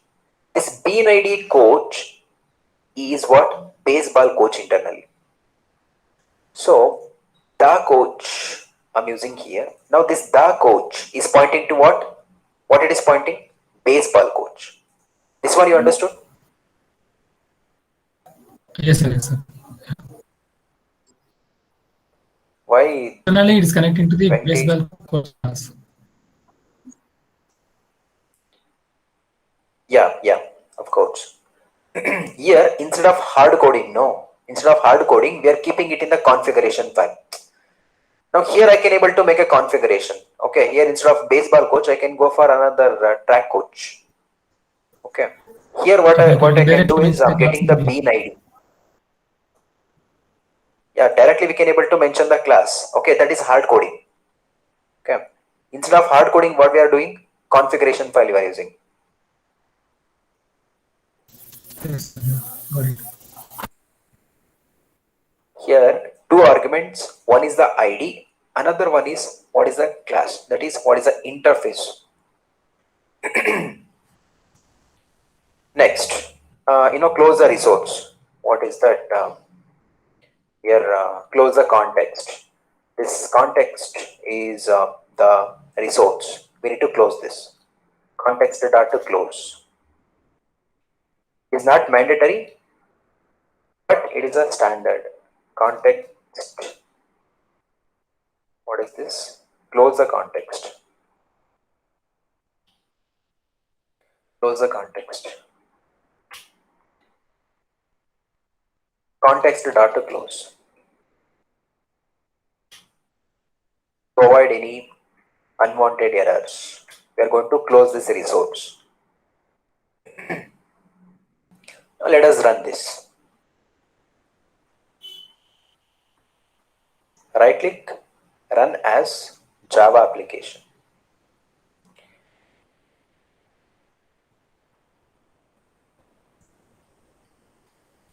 Class not found. Which class not found? Baseball coach is not found.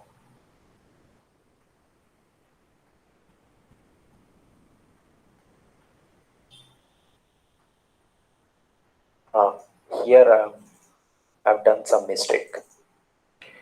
While in the configuration file,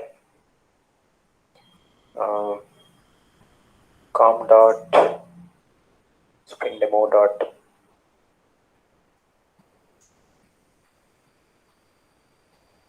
com dot vijay dot spring demo baseball coach dot java.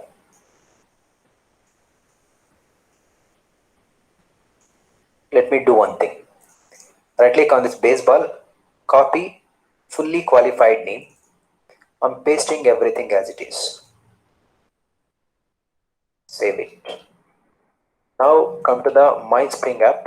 Right click, run as Java application. Still we are getting the same thing up. Class not found. Cannot load bean class. The bean ID coach defined in the class path resource configuration.xml.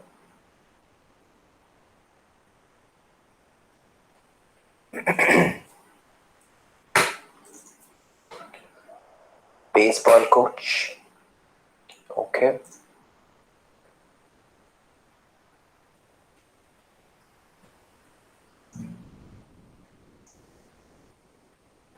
Configuration.xml.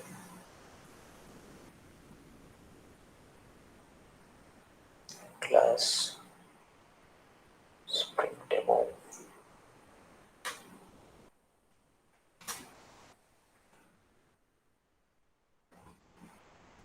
SRC dot spring demo dot baseball coach dot java.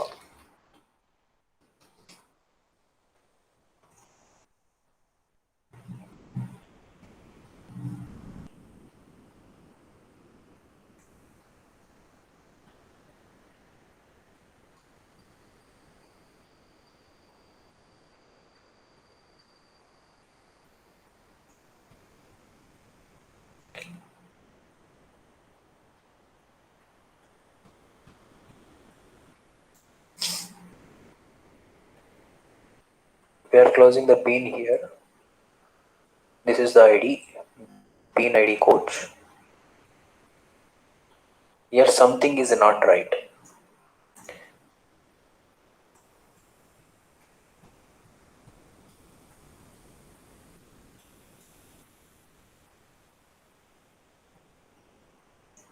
Or what the app will use, I'll just call it my coach.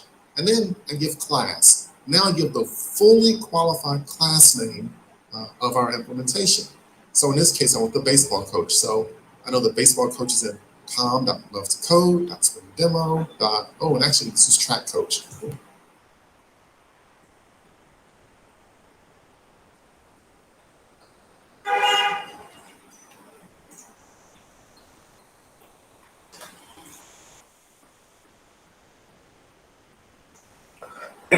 com.vijay.springdemo baseball coach.java.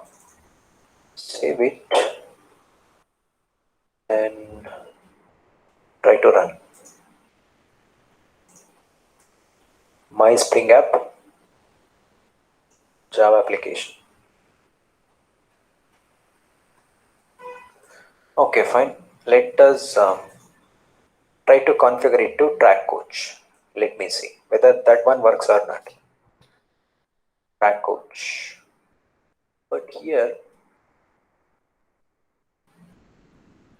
coach, it daily workout, track coach. Okay. My app.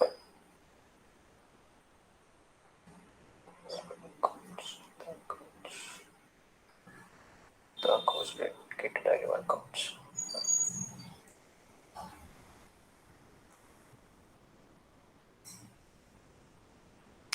Something is wrong.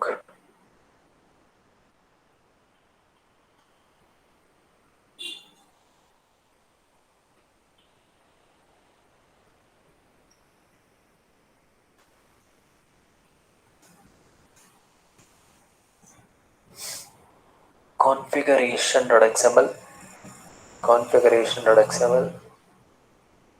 the coach, mine, context.getBean, bean ID coach, coach.class.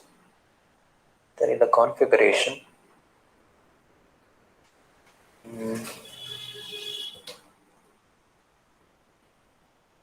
beans. This is the single bean. Bean ID, coach. Class name, fully qualified class name or implementation of class. See here, I should not give this .java extension. That is the main problem. Baseball coach. That's it.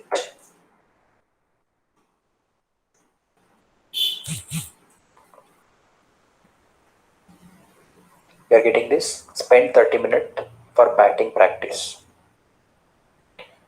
In the configuration file, you should start from com. Should not start from src. Instead, the package name you should give.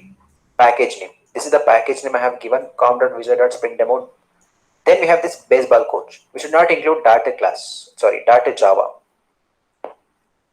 See, when we are going to run the class file, we don't give the extension, right? Dot class. Likewise, here also we should not give the data class or data Java extension. Simply you can go for the name of the class, baseball coach or Here you can go for track coach as well. But if I give track coach, carefully observe, dot track coach, right click, run as Java application. Now we are getting run a hard 5K. Let me fix the typo. Run a hard 5K. Now it is not at all using the my app Java. Okay, it is not at all using my app .java. Here it is going to use the configuration file. Mainly we are working with my spring app.java, then configuration file, track coach, coach interface, then baseball coach. We are not at all using this my app. So first what we are doing, load the spring configuration file. Let me just once again go through this video because it is very important. This is the initial level. We need to get the proper understanding. So we're going to go ahead and write some code. So we'll make use of the existing project that we've had, Spring Demo 1. And this is the same project that we had in the previous videos as far as making use of our coach, baseball coach, and track coach. So again, the same project there. And what we want to do is make use of some code that we've downloaded for this course. So in the previous videos, we gave you the links on how to download the course files. So once you download it, you'll get this Spring Hibernate source code.zip. You can extract it, and then you'll get this folder. So again, look at the previous videos in the course as far as how to download the actual course zip file. But anyways, once you have it, you've unzipped it. There's this Spring Hibernate source code, and we'll look in this directory here called Spring Core. Because what we want to do is actually copy a starter file that'll help us out with the XML configurations. See, not this one. We need to go back to the previous one. Theory is there now, that one.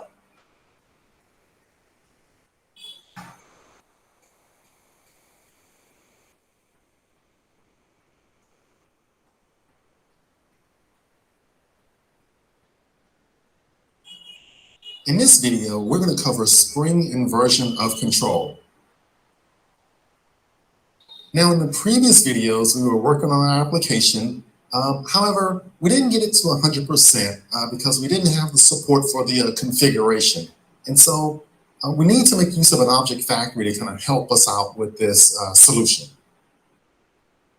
And as I mentioned earlier, this is exactly what Spring comes into play.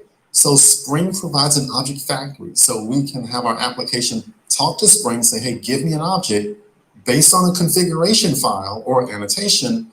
Spring will give you the appropriate implementation. So then your app is configurable, and we'll have full support for that based on our application requirements. So this looks pretty good.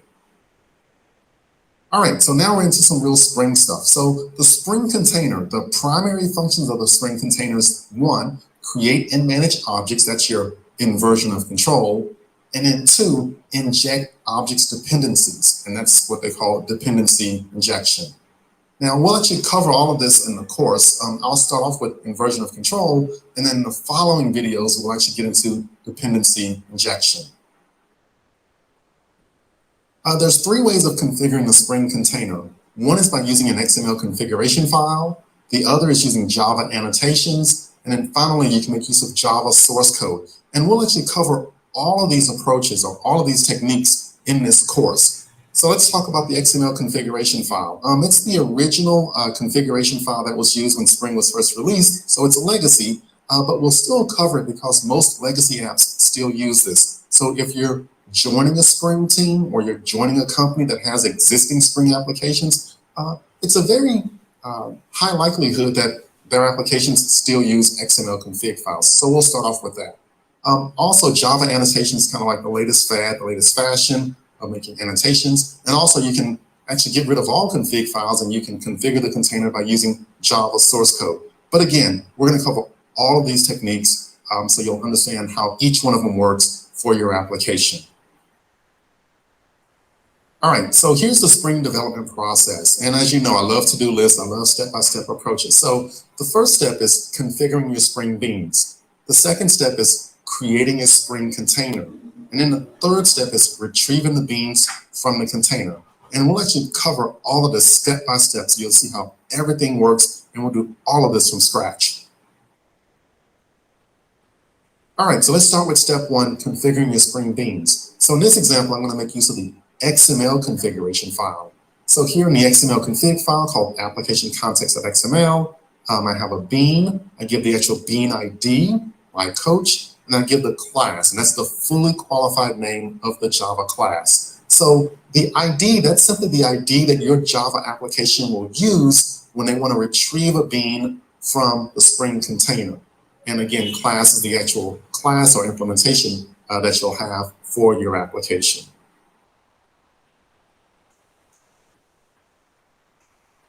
Okay, so let's move to step two. So step two is creating a Spring container. So in the Spring world, a Spring container is generally known as an application context.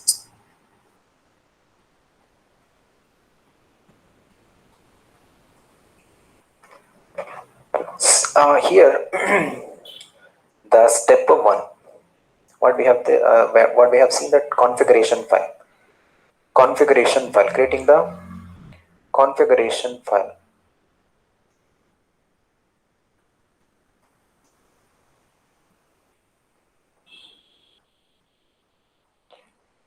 We are going to configure our Spring bean, Spring objects in the application context.xml. This is the XML file.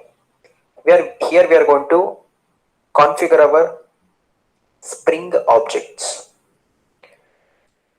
Specifically, here we can able to go for any number of bean. This is the beans tag. Inside that we can able to go for any number of beans. ID can be anything here. ID can be anything. Now class name. We need to give the fully qualified class name. We need to start from the package name. First step is configuring the Spring bean. Second step. I have a bean. I give the actual bean ID, my coach, and I give the class, and that's the fully qualified name of the Java class. So the ID, that's simply the ID that your Java application. Okay, so let's move to step two. So here, to create a Spring container, creating the Spring container, we have this application context. How we are going to get that? By using class path XML application context. That is the class. Spring container, it is known as application context.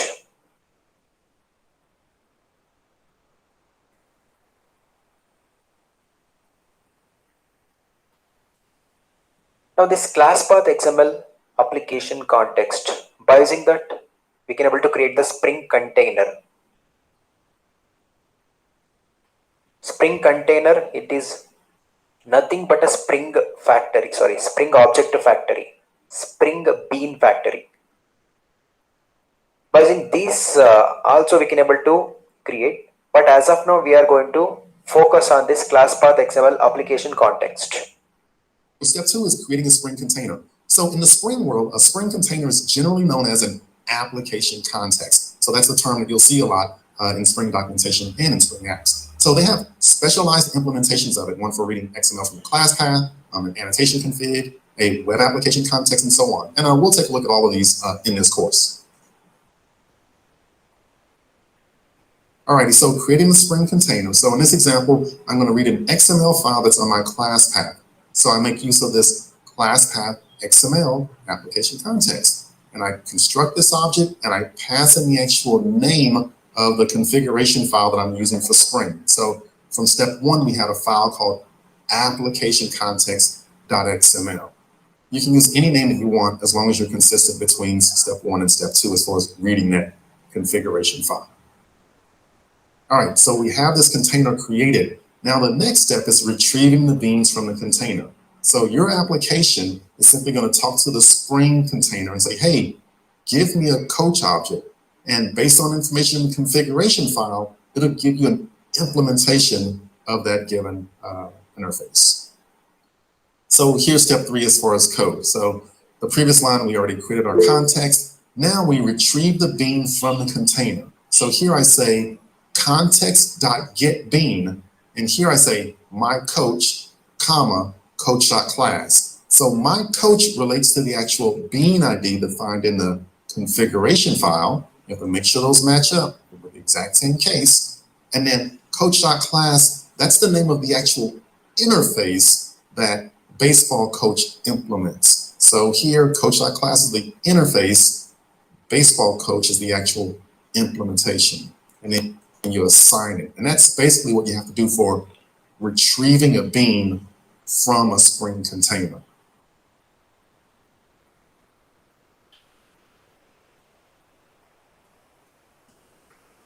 Alrighty,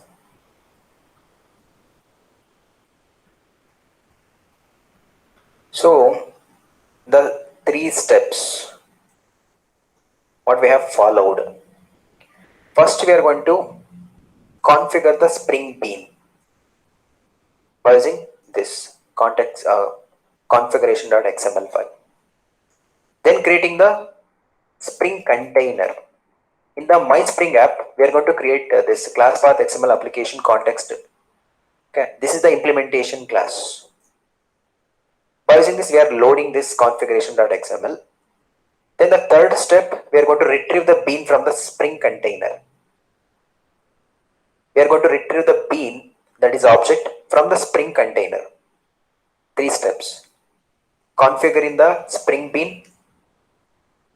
Second one, creating the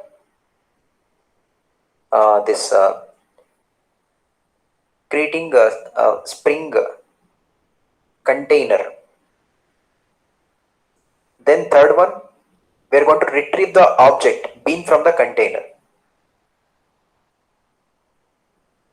3 steps. Now here, instead of track coach in the configuration, I can go for baseball coach. The first way we have seen, okay, what is that? Inversion of control. The first concept is inversion of control.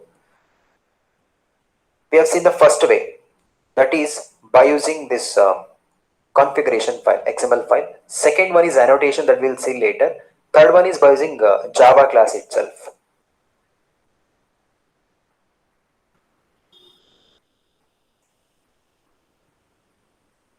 See, just this much. Go through all these things. We'll continue in the next class. You guys are available tomorrow? Yes, sir, I'm available. And sir, one more thing about the IntelliJ. Actually, I want to No show me, sir, issues. because No issues, no issues. IntelliJ, I'll tell you how to work with yeah, show me IntelliJ. once. What about Because in my Venkatesh? laptop, I don't Yes, sir. have I'm Eclipse. also available tomorrow. Yeah. Continue, Murali. What is that? Yeah, actually, in my laptop there is no Eclipse. I don't have accessibility. Yeah, that's why. No issues, no issues. If you have time, I'll show you now itself. Whatever I have Yeah, done yeah, now. yeah. Please go ahead, sir. Murali is ready already. What about Venkatesh? Yes, sir. Yes, sir. No problem. Can go. No problem. Okay then. Now observe. For IntelliJ, you have already installed IntelliJ, Murali? Yes, sir. Yes, sir. Everything is ready. Everything is ready, na? Okay then. See, if you want to install the IntelliJ, that I'll show you. Okay, sir. Sir, can we skip this because anyway that person not needed. Uh, I will ask you, sir. Whenever it is needed, I'll ask you. Can you please go to the implementation part directly? Yeah, no issues. No issues. Here, let me check where is the IntelliJ IDE in my system. IntelliJ.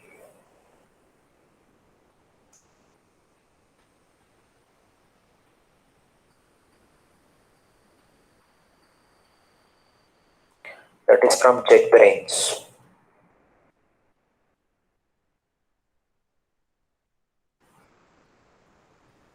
JetBrains. IntelliJ.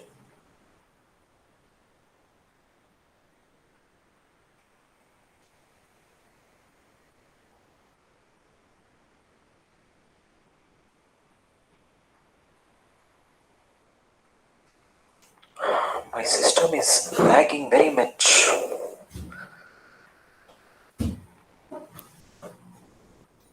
Sir, can you take a break?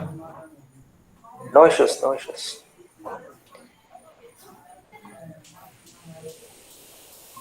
Like for 15 minutes, sir. You want break, huh? Yes, sir. It's been 2 hours. Yeah. Okay, no issues. No issues. Come back after 15 minutes.